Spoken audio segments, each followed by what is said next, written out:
Tanggal 5 Mei tahun 2009 di Columbia, Illinois, polisi melihat suatu pemandangan yang sangat mengerikan di pagi hari. Mereka menemukan seorang wanita dan kedua anak kecilnya semuanya meninggal dalam kondisi tercekik di ranjangnya. Bukan itu aja, ternyata si pembunuh juga mengecat semprot tembok-tembok rumah tersebut dengan beberapa tulisan yang salah satunya bertuliskan, "Kamu telah dihukum." Hai, nama gue Gary, dan di episode ini gue akan bahas suatu kasus pembunuhan di Amerika yang sadis banget, yang ternyata ada hubungannya sama salah satu pendeta terkenal di Amerika, yaitu Joyce Meyer. Yuk langsung aja kita bahas kasus pembunuhan ini. So hold on tight and let's get into the mystery. Jadi, nama korban wanita ini adalah Sherry Coleman, seorang wanita berumur 31 tahun, dan juga seorang istri dari Chris Coleman yang berumur 32 tahun. Chris dan Sherry juga telah dikaruniai dua anak laki-laki, yaitu Garrett dan Gavin, yang berumur 11 dan 9 tahun sewaktu kejadian. Sekilas keluarga muda ini terlihat sangat normal dan harmonis. Lantas apa yang terjadi yang bisa bikin tragedi sadis ini di rumah itu? Mungkin buat tahu jawabannya, kita harus lihat ke pekerjaan suaminya dulu, yaitu Chris Coleman. Chris telah lama bekerja sebagai salah satu tim security seorang pendeta Amerika ternama, yaitu Joyce Meyer. Dan saking dipercayanya, dia diangkat menjadi bodyguard pribadinya Joyce. Tentu aja kehidupan seorang bodyguard pun tidak lepas dari yang namanya melindungi kliennya dari ancaman. Ternyata sebagai pendeta ternama, si Joyce sering banget dapat pesan ancaman, entah itu secara verbal, email, surat, dan lain-lain. Ancamannya tuh isinya macam-macam. Tapi kurang lebih isi ancamannya tuh intinya kayak gini: gue gak suka sama apa yang Joyce omongin, stop omongin itu atau gue bakal ngelukain Joyce. Buat Joyce dan tim security-nya, hal-hal itu termasuk dalam batas wajar, karena ujung-ujungnya emang cuma ancaman kosong aja, atau cuma orang yang iseng nakut-nakutin. Tapi yang bikin Chris Coleman khawatir adalah pesan atau email yang tampak dikirim sama satu orang tidak dikenal ini, yang dimana di pesan-pesannya lama-lama mulai menyebut nama Chris dan bilang akan mentarget keluarganya. Jadi di pesan atau email ancaman yang dikirim ditulis kalau orang ini tahu Chris sebagai bodyguardnya Joyce, dan dia mulai mengancam Chris untuk berhenti dari pekerjaannya kalau Chris nggak mau dirinya atau keluarganya dilukai. Tim security dan keluarga Chris pertamanya cuek tentang hal ini, tapi suatu hari ada pesan ancaman yang dikirim langsung dalam bentuk surat fisik ke kotak pesan yang ada di depan rumahnya Chris sendiri. Dan setelah itu Chris merasa terganggu dan melapor ini ke pihak polisi setempat dan meminta bantuan mereka untuk memasang CCTV atau pengawasan di depan rumahnya dan area sekitar situ untuk keamanan keluarganya dia. Tapi pengawasan polisi tidak membuahkan hasil apa-apa. Bahkan 12 jam sebelum kejadian tragis tersebut, cuma terlihat Chris masih bermain dengan anak-anaknya di depan rumahnya. Dan pada pagi hari tanggal 5 Mei 2009, sekitar jam 5.43, terlihat Chris pergi ke gym seperti biasanya. Tapi sewaktu dia di gym, dia mencoba menelpon ke rumah untuk mengecek kondisi keluarganya, tapi tidak ada yang merespon. Dia pun langsung menelpon teman polisinya yang juga bertetangga dengan dia. Dan pada jam 6.43, temannya pun langsung bergegas untuk mengecek rumah Chris. Tapi temannya pun sadar kalau dia terlambat, karena apa yang dia lihat waktu itu, sebagian ruang tamu dan juga banyak tembok yang ada di rumah Chris udah dicoret-coret oleh tulisan cat semprot berwarna merah. Dan sewaktu temannya ini mengecek kamar tidur, dia pun melihat kedua anak dan istri Chris semuanya telah terbujur kaku dengan luka di bagian leher. Setelah itu temannya pun langsung menelpon Chris dan polisi setempat. Chris pun sampai 15 detik sebelum polisi lain tiba di rumahnya. Temannya pun mencoba menjelaskan semuanya ke Chris, tapi entah karena shock atau apa, Chris tidak berani untuk masuk ke dalam kamar tidur keluarganya. Sewaktu polisi datang, dia terlihat cuma bisa memegangi kepalanya di depan rumahnya. Polisi pun mulai mengambil alih kasus ini dan mulai menyelidiki untuk mencari siapakah kira-kira pembunuh berdarah dingin yang tega menghabisi nyawa seorang istri dan kedua anaknya sewaktu tidur.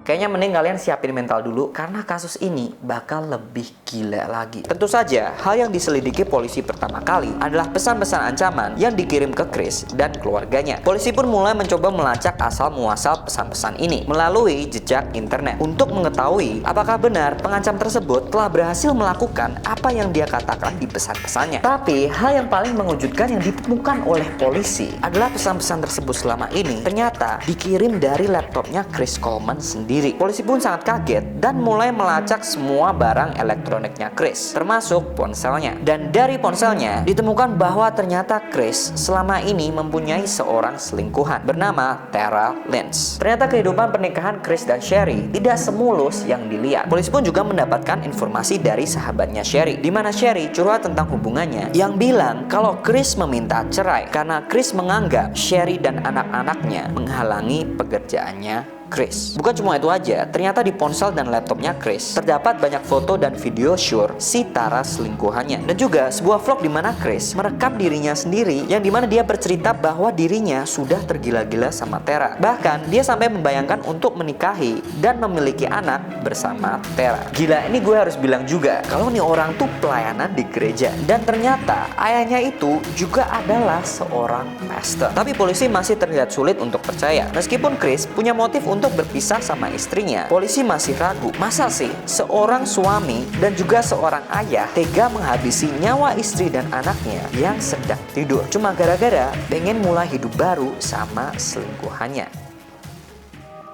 Soalnya ya, kalau lu lihat 12 jam sebelum kejadian, Chris itu masih terlihat main sama anak-anaknya dengan happy di depan rumahnya. Dan juga modus pembunuhannya ini kelewat sadis. Ternyata di kasur dan jasad keluarganya itu juga dicat semprot merah oleh pembunuh, entah tulisan apa. Akhirnya polisi pun harus menelan pil pahit dan melanjutkan investigasinya terhadap Chris sang suami. Dan semakin investigasi berlanjut, ternyata ditemukan bukti-bukti lainnya yang gak kalah gila. Gaya penulisan Chris dan pesan-pesan ancaman yang selama ini dikirim ditemukan kemiripannya lebih lanjut. Tara Lynch juga diinterogasi dan mengatakan bahwa ternyata pada tanggal kejadian, yaitu 5 Mei, adalah tanggal di mana Chris bilang ke Tara bahwa Chris akan memberi surat gugatan cerai ke Sherry, istrinya. Dan bukti-bukti selanjutnya jujur bikin gue sedikit mual sih. Waktu Chris diinterogasi, dia bilang waktu dia berangkat di pagi hari buat gym jam 5.43, dia bilang bahwa anak dan istrinya itu masih hidup. Tapi dari hasil pemeriksaan otopsi, waktu kematian mereka adalah sebelum jam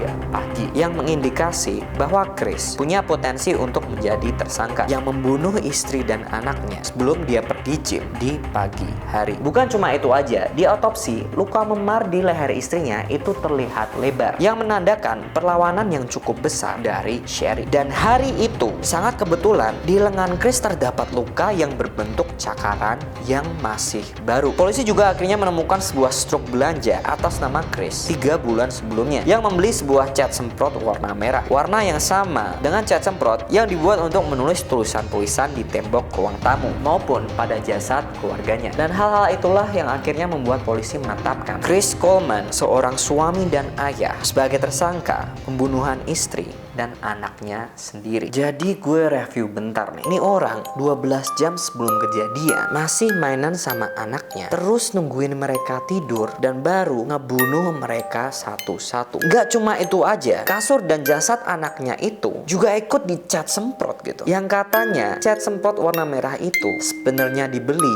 buat mainan anaknya. What the man? Lu bisa bayangin gak sih gimana kagetnya anak-anak dia yang sayang banget sama dia malam itu ngelihat ayahnya sendiri habisin mereka gitu aja, dan mereka cuma bisa pasrah.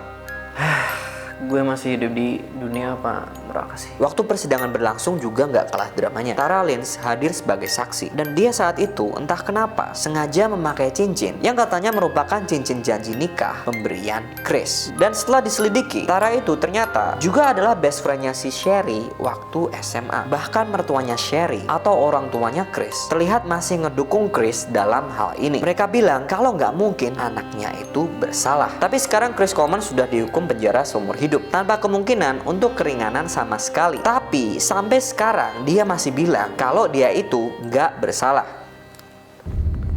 Membelanya adalah dia bilang kalau dia punya 2 laptop, dan kadang satu laptopnya dia tinggal di kantor atau di rumah. Jadi ada kemungkinan kalau ada orang lain yang bisa mengakses laptopnya dia buat ngirim pesan-pesan ancaman itu. Dia bilang juga terdapat sidik jari, jejak kaki, dan DNA yang tidak dikenal di TKP kejadian yang belum diperiksa oleh polisi. Menurut kalian gimana? Masuk akal nggak pembelaannya? Tapi kadang lu kepikiran nggak sih, kenapa kok banyak orang itu pilih buat selingkuh? Padahal secara statistik gue nggak pernah dengar cerita orang yang selingkuh yang punya happy ending gitu. Oke, katakanlah mereka berhasil diem-diem aja dan nggak ada yang tahu gitu. Tapi nggak ada yang tahu juga kapan si selingkuhannya ini bakal berubah jadi psycho dan beberin semua rahasia mereka ke orang-orang. Udah terbukti banyak yang kayak gitu kasusnya. Atau oke, akhirnya mereka nikahin tuh selingkuhannya. Gue jamin abis 1-2 tahun paling, si cewek selingkuhannya bakal sadar kalau suaminya sekarang ada potensi buat selingkuh lagi. Dan juga cowoknya bakal ngerasa istrinya sekarang ada potensi suka sama suami orang juga. Track record nggak bohong ya kan. Udah gitu hubungan keluarga, anak, harta, dan reputasi pasti jadi kacau semua. Tapi disclaimer ya, gue belum pernah ngerasain hidup pernikahan juga. Dan gue juga nggak tahu cerita kehidupan pernikahan orang-orang lain ternyata kayak gimana. Mungkin ada hubungan mereka yang awalnya terpaksa, nggak bahagia, dan toksik banget. Tapi gue masih percaya sih kalau gue di situasi itu dan gue tambahin gue masih selingkuh, gue yakin gue malah bakal bikin hidup gue jadi jauh lebih hancur lagi. Kenapa gue malah jadi konseling pernikahan sih? Oke, like dan subscribe kalau lu setuju sama advice pernikahan gue. Thank you for watching dan tonton cerita gue yang lain.